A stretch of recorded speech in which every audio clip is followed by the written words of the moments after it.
with our One Nation Chief of Staff, James Ashby, joining me, and the Daily Telegraph journalist, James Willis, to get across a whole lot of other issues. I want to take a look at question time. Of course, we saw a focus on the budget. We always see that. A whole lot of spin and new lines of attack ahead of tonight. Let's have a listen. When it comes to the opposition, he will cut and the Australian people will pay. It's every Australian that will have to pay, all to pay, for $600 billion worth of nuclear reactors.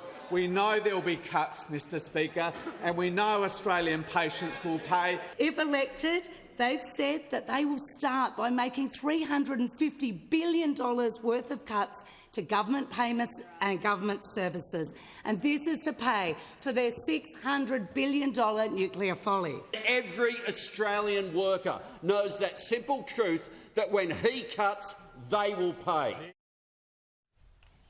There was a lot of pressure today, aside from the budget spin there, on environmental policy, splits inside Labor. Tanya Plibersek, we'll get to those in a moment. James, just on this line, they're trying to get up that nuclear energy equals cuts. That's the only way that Peter Dutton and the Coalition can make it all add up. And this line from the Prime Minister and the Treasurer that things are turning the corner. You know, things are getting better for families. How do you think this will go down? Well, Peter, I think it is obvious, and it's quite frankly gaslighting, to suggest that things are easier or getting easier under this Albanese government. For 3 years, we've seen power prices go up. We've seen interest rates go in the wrong direction and they're only just coming back down. We've seen the only real growth in terms of jobs and the economy in areas like the NDIS, the public service, as you just outlined before, tens of thousands of full-time public servants and the billions of dollars that adds. The migration, which has just been a complete failure with a record number of people over the past few years coming to this country, and the raw dollars, the living standards that Australians take home have gone in the wrong direction. That is the only figure that we should be worried about. I'm amazed that this government has gone to another budget so that they can have very smart economists and the best journalists in the country forensically go through the books and highlight once again just how bad things are. But it's also worth reminding people that in opposition, this is the exact opposite, what you just outlined in your introduction, Peter, the exact opposite of what Jim Chalmers and Anthony Albanese promised to do. They said the coalition's spending off the back of COVID-19 was out of control. Jim Chalmers said that they were squirting billions of dollars around under Morrison and they would not done that. Well, they wouldn't do the same. Well, they've had 3 years. They've spent tens of billions of dollars. They haven't accounted for them. The books look as bad as ever. And as a result, keep in mind, that's before you look at IR and the changes there that's impacted small business owners. There's been complete failings in regards to the GPs and all this extra money for Medicare without actually having to require doctors to pass on that bulk billing in full. So bottom line, in every stage they have failed dramatically, and I'm amazed, as I say, Peter, that they've actually taken journalists and the public to another budget to highlight just how bad things are with the Australian books right now. Well, I think that's because they all got spooked by the cyclone, James. That's the only reason we're here. That's the only reason we're seeing the colour of their money. And I make the point during COVID, Labor wanted the spending from Josh Frydenberg and Scott Morrison to go higher for longer. You know, there was nothing there in terms of spending being shoveled out the door that they opposed. So let's just go, though, to the environment, because, as I said, aside from the budget spin, the real story today was just how much pressure the Environment Minister, Tanya Plibersek, was under.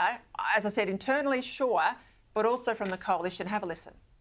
In recent days, the Prime Minister has expressed no confidence in this minister by introducing specific legislation to curtail and override her powers under the EPBC Act. Will the minister make a decision on the future of the North West Shelf gas expansion before the upcoming election?